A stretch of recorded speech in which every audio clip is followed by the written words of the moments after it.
So my name is Thomas. I'm the co-founder of a company called WalktheChat. We've been helping companies enter the Chinese market and developing software for this purpose. We help some large and small companies. Our clients include Xiaomi, Virgin Mobile, Cisco, McLaren, Nestle, Bosch, and many others. Before that, I was working for a large French company called Schneider Electric in China. So what we're going to talk about today, first, some very general trends about the app market in China, a very rough view of the market, and some big characteristics that maybe you know already, but I would like to review quickly. We'll talk about Chinese apps and Chinese gaming and the impact of the COVID-19. I think it's interesting to look at it because China is kind of the future. It's a bit ahead of the curve in terms of COVID-19. So seeing what happened in China over the last couple of months can give a lot of pointers as to what will happen now in the rest of the world. And then we look at specific advertising platform. We'll start with Tencent advertising, WeChat advertising, and other apps within the Tencent ecosystem. We'll look at advertising on Douyin, which is the Chinese version of TikTok. Kuaishou, which is another short video platform in China. Toutiao, which is a content platform owned by ByteDance, which is the same group which owns TikTok and Douyin. Zhouhu, which is a Q&A platform, and then we look at influencer promotion and how you can market apps via influencers in China.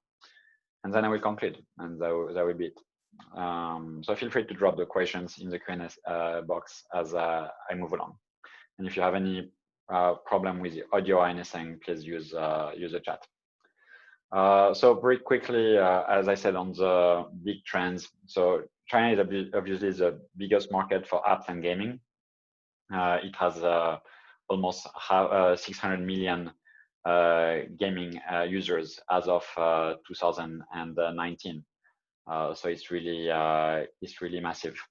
It is, however, a different market from the Western market. The main characteristic, which is quite different, is the predominance of Android, which makes up for more than 80% of the devices. While if you look at, for instance, the US market, you will have more of a 50% split between iOS and Android. If you look at the way the Android stores are structured, it is also quite different between China and the West. In China, the Android app stores are a very fragmented market. The biggest player, Tencent, only makes up for a fourth of the market, and then you have a lot of other players who have around 10% market share on this Android store market. So very different from the Western markets where you might have a big player like Google Play, which is taking most of the pie. In China, it's a very fragmented market, and it makes Android promotion also a bit more complicated because if you want to advertise on app stores, you have to divide between a bunch of different platforms to advertise to. In terms of the way digital spending is spent in China, it's also very different from what you might be used to in the West. One of the big differences is that search is not as predominant in China as it is in the West, especially now. So if you look at the main search engine in China, Baidu, it has decreased from around 30% of the total digital spend in China to around 15%. So it lost half of its market share in just 5 years.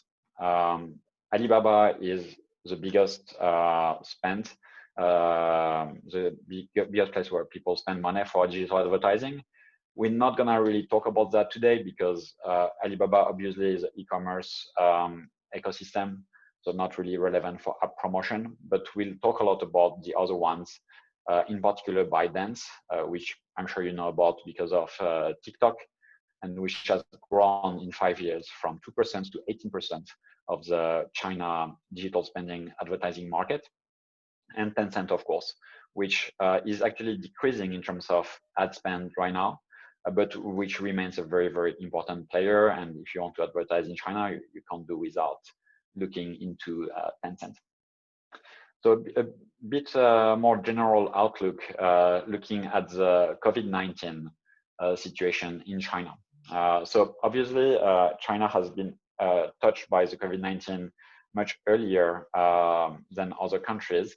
So if you look at the daily time spent on mobile devices, it boomed in China as early as February, where the daily time increased from 3.5 to 5 hours spent on mobile devices, so 30% increase. At this time, this is for February data, so the time spent in on other countries was more or less stable, but you can see the same trend right now in other countries in the world. As this was happening, there was definitely a big increase in gaming. So gaming searches on Baidu increased by 60% during this period, and it remains at this level to this day. So there has been a very, very strong increase in interest in gaming in general because people stayed indoors much more. Things are very much back to normal now in China. People are going out much more, but it's still not 100% back. So you still have a lot of more people staying indoor and a lot of people spending more time online. We'll see later how it impacts different metrics, including cost of acquisition and CPI. People also, interestingly, are more willing to spend today than they were a couple of months ago. So if you look at the peak of the epidemic between half of January and half of February in China, people were not willing to spend any money on anything, especially not on leisure, except on very, very basic commodities. They would just buy food and house supplies, and that would be it. Already starting middle of February, people started to be much more willing to spend, and this includes in-app purchases, as we're gonna see in the next slides. Because if you look at the revenues of TikTok, the user spending on TikTok, you can see that, and this comes 91% from China, because this includes the data from TikTok and Douyin, which is the Chinese version of TikTok. In these figures, China makes up for 91% of the revenue, US for less than 3 or 4%. So it's really a China figure very much. And you can see a huge drop in January. Although people were spending much more time online during the epidemic, they were not in a mood to spend any money because they were scared, they were worried, they spent time online but were not willing to take any financial risk. And in February already, as people realized that things were going to get better, but well, still spending a lot of time online, but just started being a bit more optimistic about the future, you see this huge boost in user spending, which almost doubles month over month. So that's kind of the current trend in China right now. First, during the peak of the epidemic, there was an increase of people spending time online, but it was just time. And now it's not only time, it's also money. People are more willing to spend because they're still, to some extent, stuck at home, but they're working remotely, or they can feel that the general mood is good, so they are willing to spend to buy stuff. And it can be online purchases or it can be physical goods. Both are quite hot right now in China. I gave another presentation last week about e-commerce in China, and e-commerce actually is doing really well in China right now, with 25% increase month over month if you compare March with March last year for a lot of brands. So definitely a good time right now for China promotion. So this was a general context, very, very roughly, of what's happening today in China.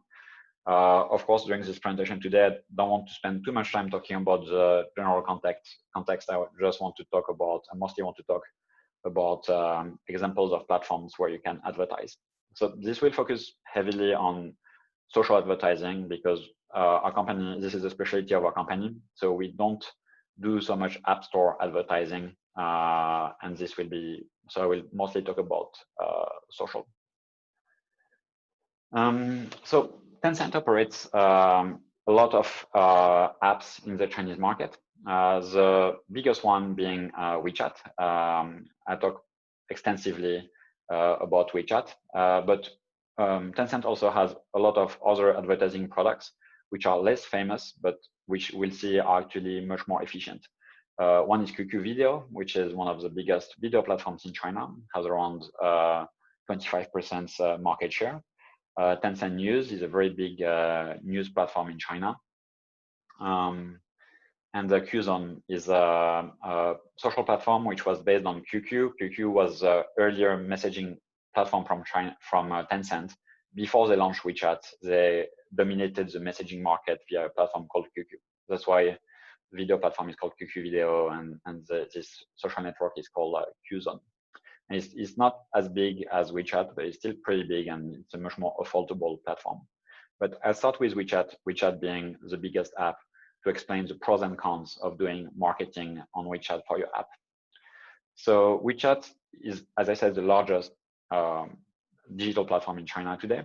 It has 1.15 billion monthly active users, 1 million WeChat mini programs, more than 1 million now are launched on the app. Mini programs are little apps within the app because WeChat is a kind of development ecosystem. I will talk more about that later. And people spend 82 minutes per day on the app. It's really massive because people handle a lot of stuff on WeChat, not just social, but also conversations and payments. So it's really an ecosystem.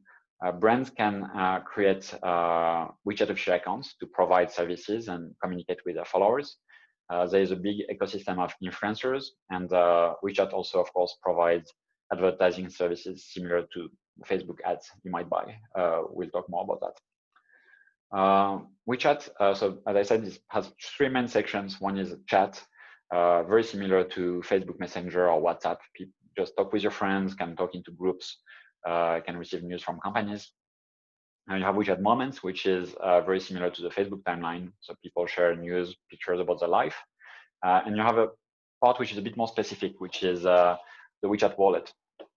And WeChat Wallet is much more like a kind of payment interface. You can use it for shopping. You can use it to transfer money to friends. You can use it to pay for services, either online or when you shop offline. So I went to buy a coffee earlier. I paid it with WeChat. It's a very large platform. It receives more than 1 billion transactions every day via digital payments. The monthly active users of WeChat are growing on a consistent basis, but it's growing very slowly right now. And we'll compare that later to other Chinese platforms. WeChat is a mature platform which is towards the end of its growth curve right now. And it has three options for advertising. One is called WeChat timeline advertising, WeChat banner advertising, and WeChat mini program advertising.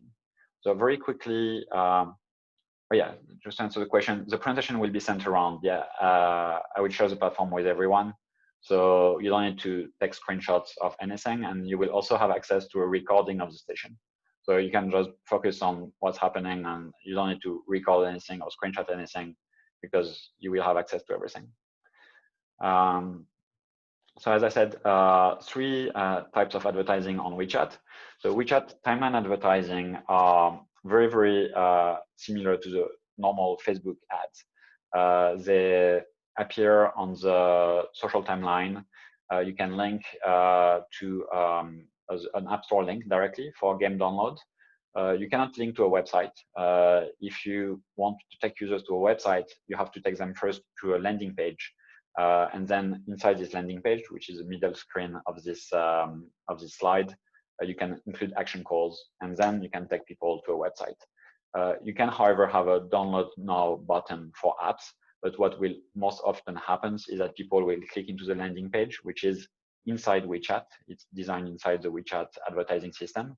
And once they look at the landing page, which can contain videos or pictures and text, they will click the action call, and then they will get to the download page for the game. Another option for advertising is WeChat banner ads. WeChat banner ads has been around for a longer time than WeChat moment ads. They appear within a WeChat article. So when an account sends a message on WeChat, they can include ads in the section which is between the end of the article and the comment section. And these actually are relatively affordable ads. We'll talk later about CPI for Tencent advertising, so don't worry about that. And they can link to website, to WeChat official account, or they can also directly link to the App Store for an app download. And the last type of ads, which is actually the most affordable right now on WeChat, is WeChat mini program ads. So within WeChat, as I said, you can have little apps developed by developers to meet specific applications. So WeChat provides a JavaScript SDK for developers, and developers can build anything from a content platform. It can be a platform to book a restaurant. It's really like a little app store within WeChat. And developers can choose to have some advertising banners within this within their app, just like they would do if they develop an iOS app and want to have advertising banners on the app. And in which case, on these banners they decided to place, you can display your ads. And they can be within an article, it can be some pop-up windows, or it can be some full interstitial ads. So for instance, someone is playing a game and they would see the ad appear in order to gain some go to the next level or gain some extra credits or extra bonuses inside the game. One of the interesting approaches when you do WeChat mini program, WeChat ads in general, is that you can link your ad to a mini program. And that's what a lot of gaming companies are doing today, is they would develop a WeChat mini program which would provide a little preview of the game. It could be the first level of the game is made as a mini program.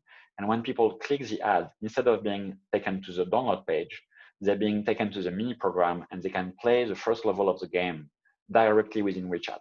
And this doesn't require any install. They would just click and then start playing directly.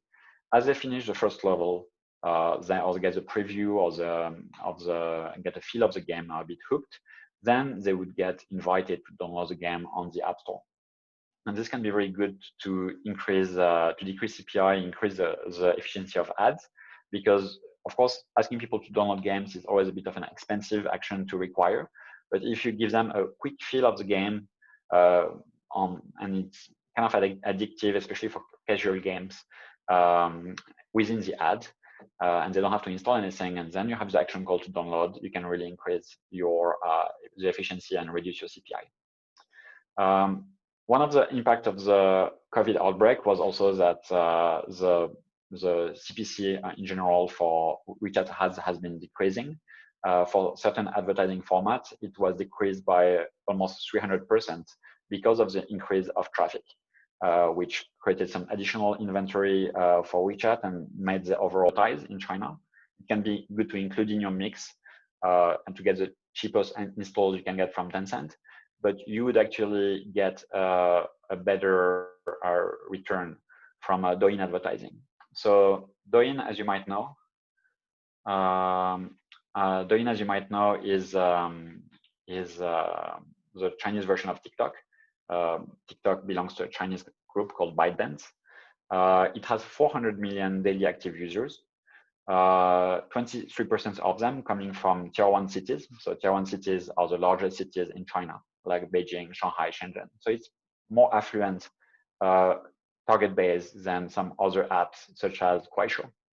And very young user base, 40% are between 24 and 30. So it's the largest short video platform in China. It boomed from 17 million to 400 million daily active users in just 2 years. And engagement on Douyin is very, very high. It's a very, very fast growing platform. Actually, if you compare it to WeChat, so here I include WeChat, Douyin, and Kuaishou. Kuaishou I will talk about later. It's another short video platform. You can see that the daily active users of WeChat are actually decreasing. Monthly active users are still increasing, but daily active users are decreasing. While the growth for Douyin has been exponential. They've been growing 160% year over year. Kuaishou has been growing 170% year over year. And people are spending a lot of time on all of these platforms. 82 minutes per day on WeChat, 88 minutes per day on Douyin, which is even more than WeChat, 71 minutes per day on Kuaishou. So of course, a lot of people don't use all of these platforms. A lot of people would choose between Douyin and Kuaishou. depending on where they live. As I said, people in bigger cities tend to use Douyin. People in smaller cities tend to use Kuaishou. I will share more about this later. The one thing where WeChat beats the other apps is retention, 98% retention. But as I said, you can really see here the trend. Douyin, Kuaishou are going up. WeChat is kind of going down a little bit. And this is a general feeling in China. We could already see it earlier when we looked at the advertising spend. We saw that the advertisers spend less compared to last year on Tencent ecosystem, but much more on the ByteDance ecosystem. So Douyin has been growing very fast like this, growing within a year between 250 to 400 million daily active users. So very, very engaged user base. And this CPI on Douyin, as I said earlier, also for casual gaming is cheaper than on Tencent, $1 to $1.3 for Douyin, while Tencent, the best you can get, this will be like the cheap CPI you get for casual gaming. So for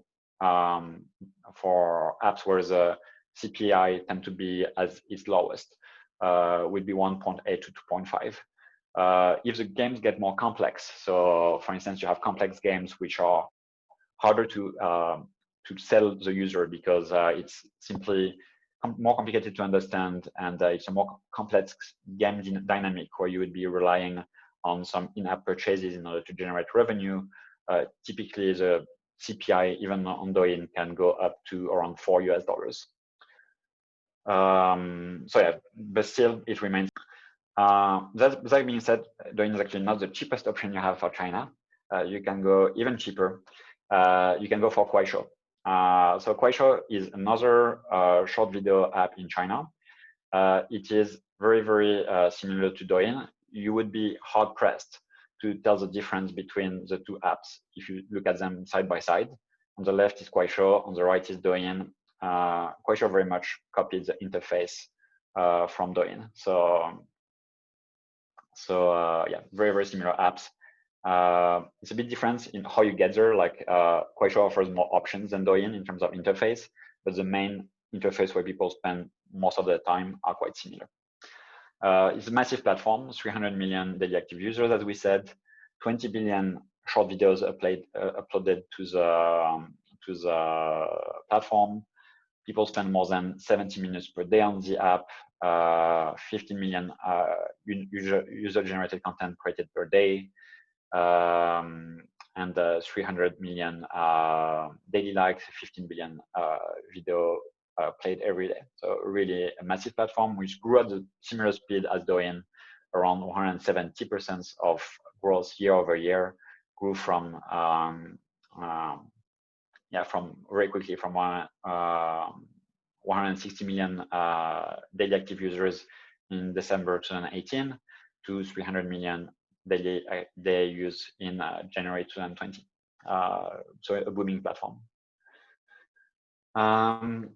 Yeah, the interesting part with Kuaishou is it has a demographic which is different from the other platforms, especially from Douyin. 80% of Kuaishou users are very young, born after 1990. But most interestingly, it has very few users in big cities. It's a platform which is very much targeting rural areas. We saw that 22% of the users of Douyin are in tier 1 cities. This figure is only 10% for Kuaishou, less than half. And it has much more users in tier 4 cities and tier 3 cities, which are very small cities for China, less than 1 million inhabitants, which for China is tiny.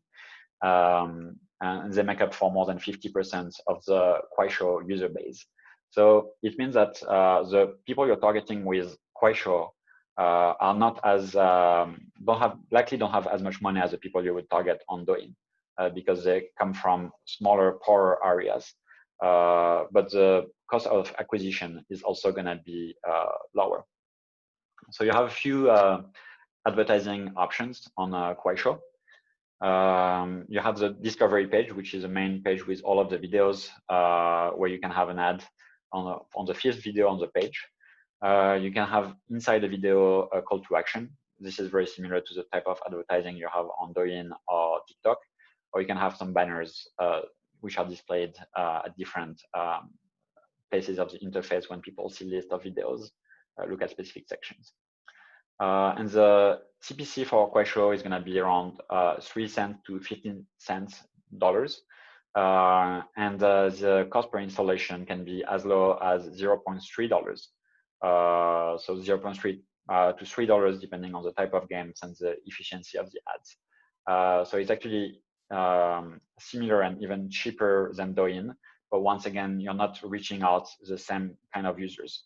So if you're looking for pure number of user acquisition, CPI, and engagement, you can go for Kuaishou.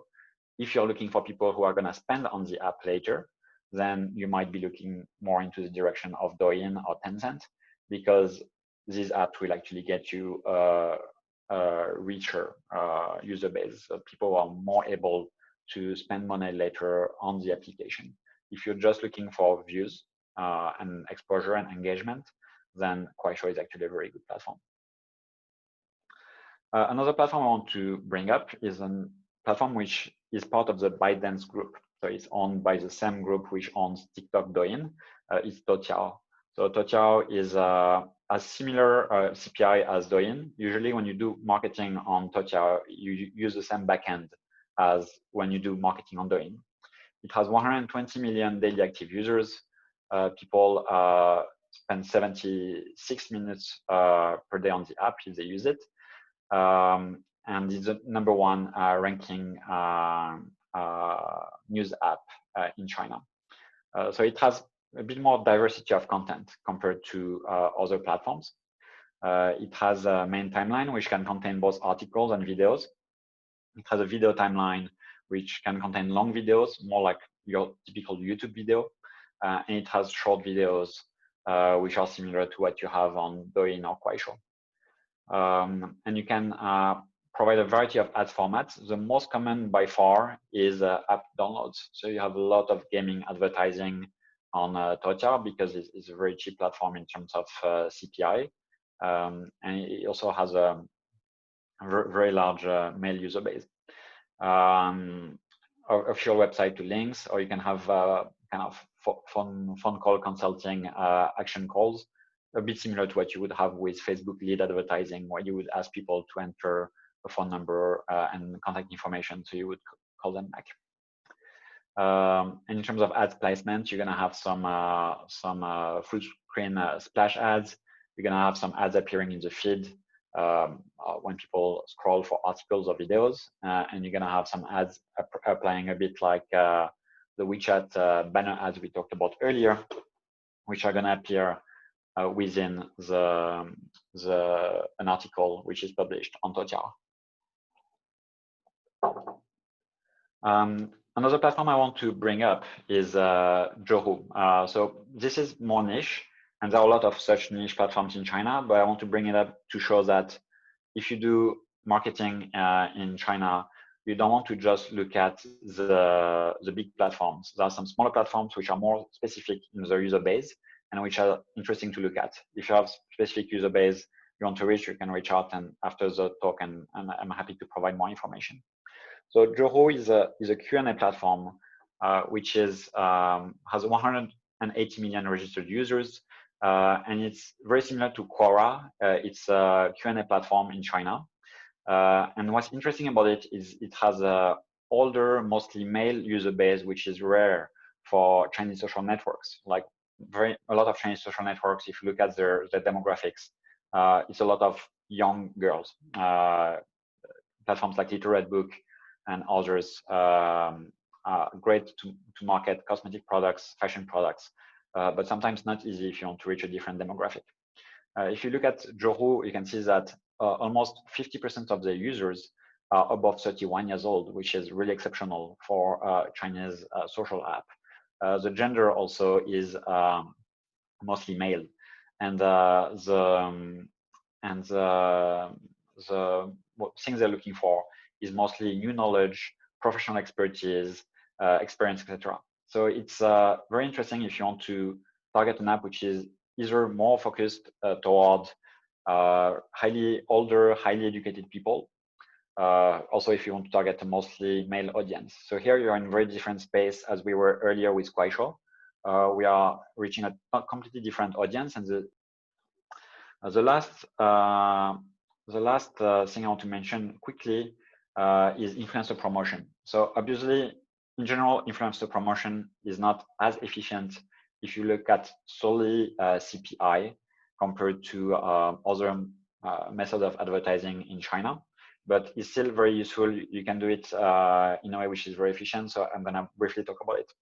So first, in terms of where you get influencers, if you look at different platforms in China, if you compare in particular WeChat and Douyin, you will find that your influencer view is 15 times cheaper on Douyin than it is on WeChat. So here again, Douyin wins in terms of being the most affordable, most cost-efficient platform in order to do influencer marketing. And in this case, although Tencent ecosystem, as I said, can be useful if you're targeting some specific type of users, or if you use some mechanics like WeChat mini programs in order to do acquisition. But in this case, for influencer marketing, you would only look at the cheaper platforms like Douyin and Kuaishou. And actually, if you look at the influencer marketing budget, 10% of influencer marketing budget on both Kuaishou and Douyin is spent toward gaming. So definitely there is some interest there, and a lot of companies are leveraging this influencer strategy in order to gain followers to their games. So how do we do it? Very quickly, we did some influencer marketing for Voodoo, which a lot of you would have heard about. And the idea here was to gain some visibility on Douyin. And the right way to do influencer marketing on Douyin is to use micro influencers. You don't necessarily want to go for big influencers because it's going to be very costly and your cost per view is going to be quite high and your CPI is going to be very, very bad. But because Douyin is a platform which is very algorithm driven, that you might have one video from one micro influencers who gets a lot of exposure. So it's much more like throwing spaghetti on a wall. You can find some micro influencers, you're gonna pay somewhere between $50 to $150. They might have just like dozens of thousands of followers on Douyin, which is not a lot. And then have all of these people post gaming videos of your game. And you see on the screenshot on the right for this influencer, this example, this was an influencer who didn't get a lot of exposure for her other videos, just a few likes, but on the gaming videos, somehow it picked up to thousands of likes. And as you do this micro influencer strategy, a lot of the micro influencers actually might not get you a lot of exposure, but you're gonna have among 100 influencers you seed, you're gonna have maybe 5, 6, 7, which are gonna get much more views than they would on average, and this will make your investment worthwhile. So as I said, if you purely look at CPI, this might not be the most efficient, but if you're really investing, let's say you have one app that you really want to invest in and you're in it for the long run, and you want to drive some initial momentum in China and get people talking about the app, this is a very efficient strategy. It will really help to get the word out, and having maybe 100 micro influencers talking about the app, posting about it, is going to be very helpful if people also look for information about the app. They can find more about it easily because they will see a lot of mentions. It's really affordable. It will get you some installs. It will get you some views and mentions. So it can be a very good way to start, even if, as I said, if you're looking at pure CPI, it's not going to be as effective as running display advertising on Douyin or Kuaishou. So that was it for me today. I have 40 minutes in, so we are very much exactly on time. Very quickly, some conclusion.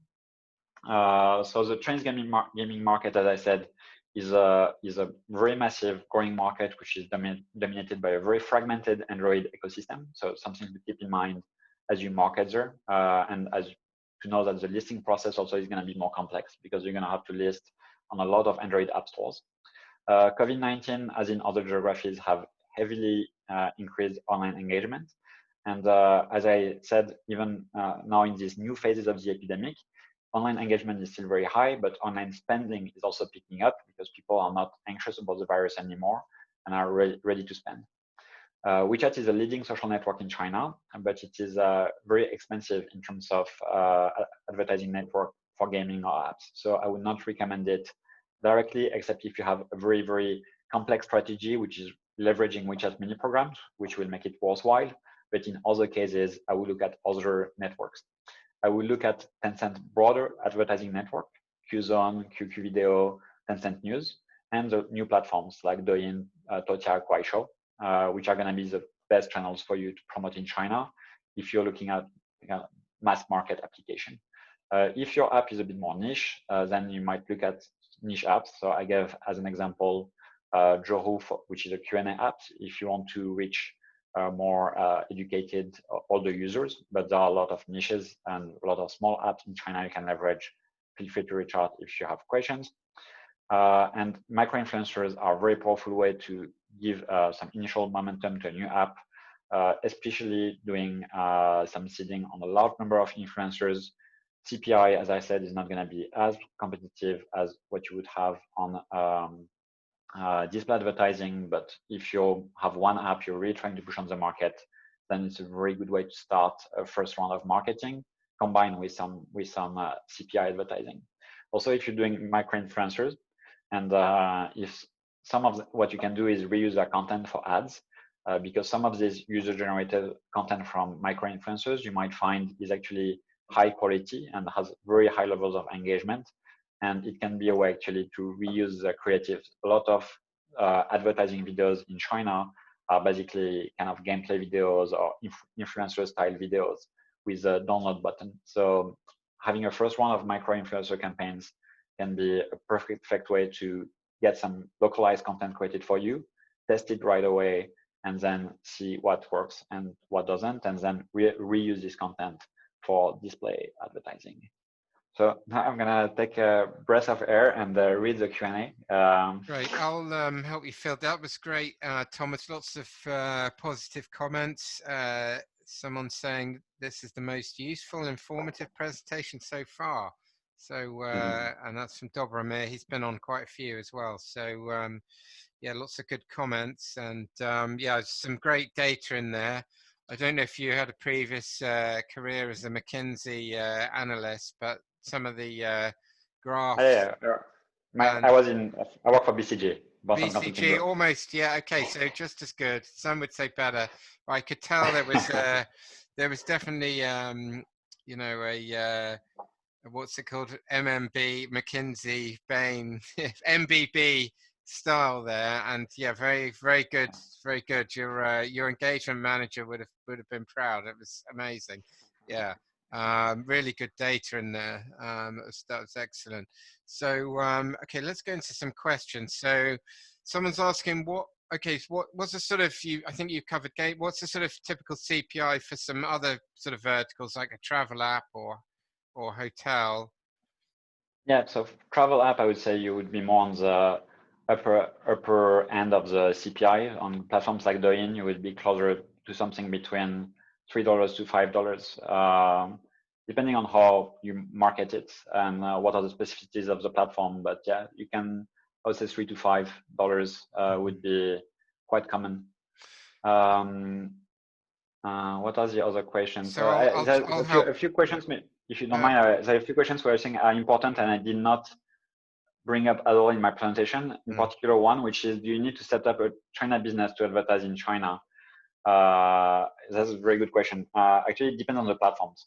So most platforms you don't have to, except as of today, Kuaishou is not enabling advertising for foreign businesses yet, but it's coming soon.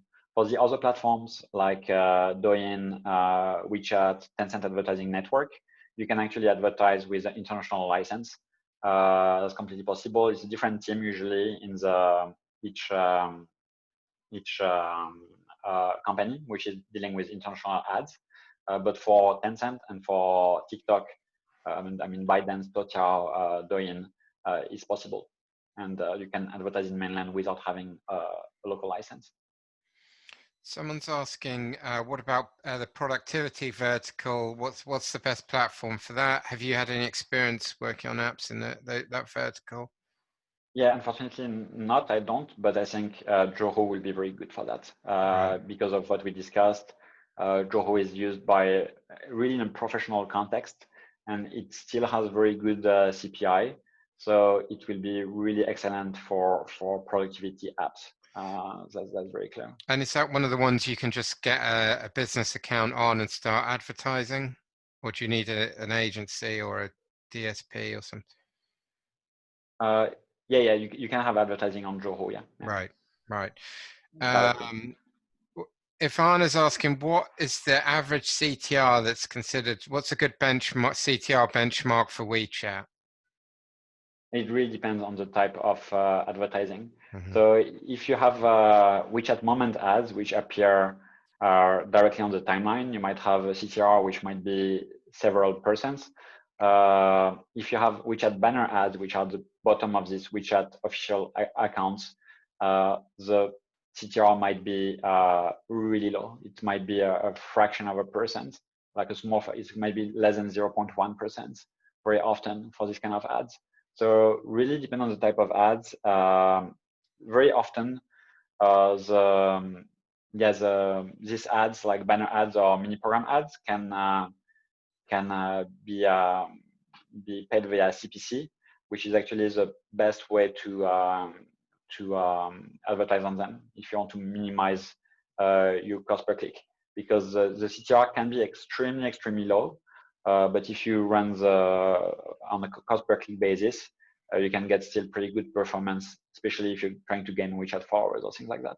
Great. David Salem is asking, how would you go about targeting freelancers or SMBs, small businesses in the China app market? Is there, how would you target that, either by platform or within a platform, doing kind of specific targeting? Yeah, I think it's going to be hard if you use one of Mm-hmm. the mass platforms, because in general in China, the targeting is still not at the level of what you would have on Facebook. So once again, here, this is where we have like, look more into like the niche platforms section. I will look into specific platforms, and there are a lot of such platforms targeting freelancers in China, and use these platforms, and maybe also Joho could be a good option here. But if you're specifically looking at freelancers and small businesses, this is when you're gonna look at niche apps, because the mass market apps will not give you good enough targeting to, if you want to touch something as specific as small businesses. So for in general B2B ads, we run very few B2B ads on this kind of mass platforms, which you could do is true on Facebook, because Facebook has such a fine-grained advertising that it actually works on Facebook. But you will not get the same results on the mass market apps in China, just because in general, the advertising is not at this level of sophistication. Also, there are some things you can do on Facebook which you can't do easily on Chinese apps. In particular, the use of Facebook Pixel really stands out when you actually using Facebook, and there is not really a direct equivalent for Chinese apps. So that's one of the concerns which makes that there are some dynamics you have on Facebook in terms of targeting and retargeting, which make it harder to do in China. So I would not recommend to try to do use WeChat or Douyin to target small businesses. Do you don't have retargeting pixel on these platforms then? So you don't have retargeting pixels per se. You can, if you have on WeChat, if people go on your website through the WeChat browser, then you can collect an ID which is basically a unique ID between your WeChat account and this user called the Open ID, and you can use this ID for retargeting. But it's very different from Facebook, because in the case of in this case, it means that people already got to your WeChat website through WeChat, so most likely through a WeChat campaign. The power of the Facebook Pixel is you can have someone getting to your website through somewhere else, like Google, and then you have this SEO visit, and then retarget this SEO visit with some ads. But you can't really do that in WeChat. It's only the people who already found you on WeChat, which you can then retarget with ads. So it's a bit like if you're able to retarget the people who visited your Facebook page, Right. but you will not be able to retarget them It's if more they internal, visit your yeah. website.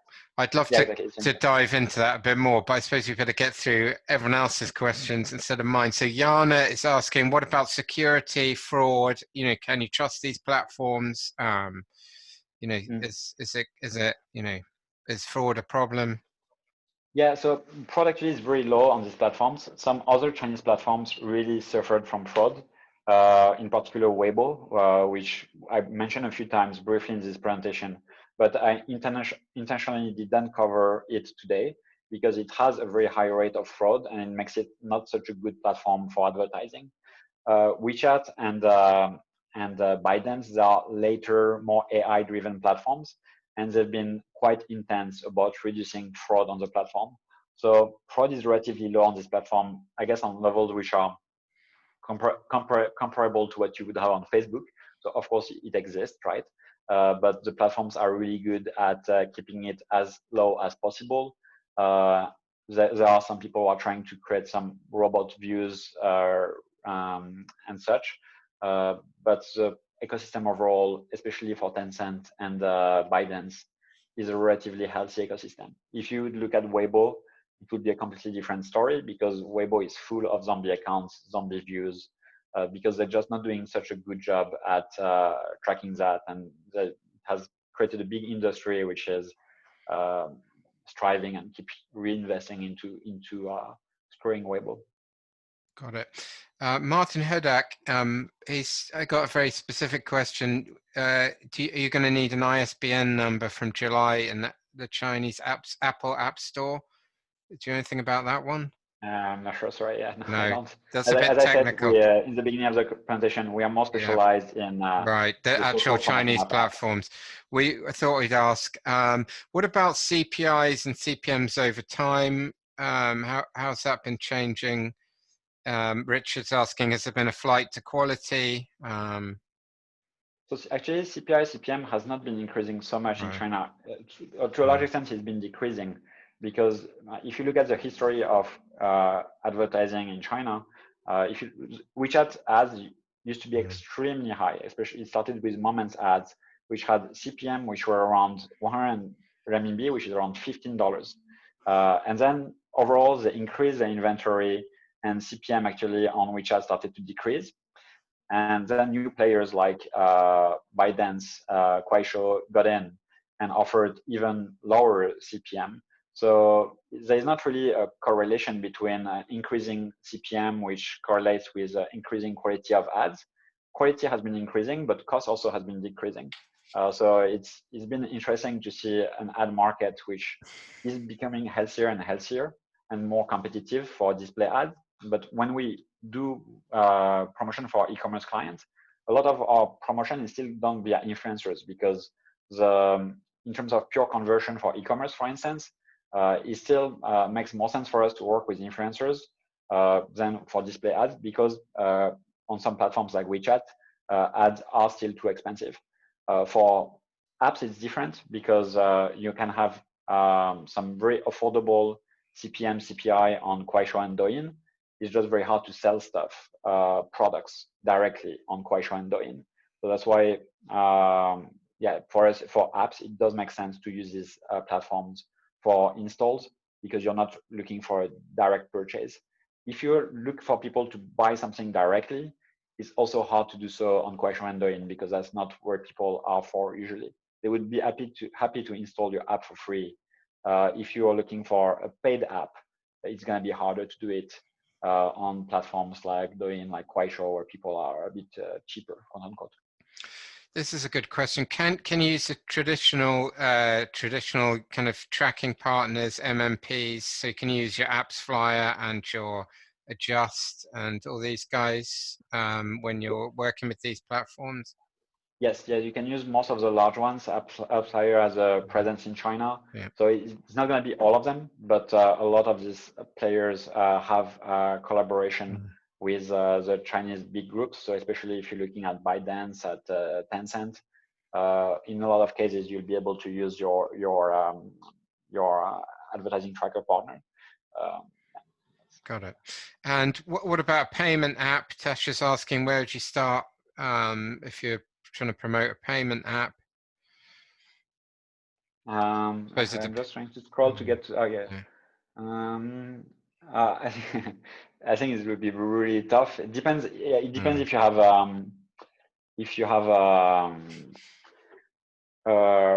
kind of a differentiator to enter the market. So, for instance, we did some work for TransferWise because in this case there was an incentive for TransferWise to help some Chinese people get money out of China or the other way around.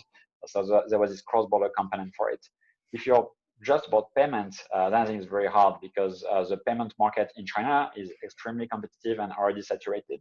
As I said, WeChat is already processing 1 billion commercial transactions per day on its platform, and it's fighting very heavily against Alipay, offering a lot of financial products, very attractive rates for merchants, etc.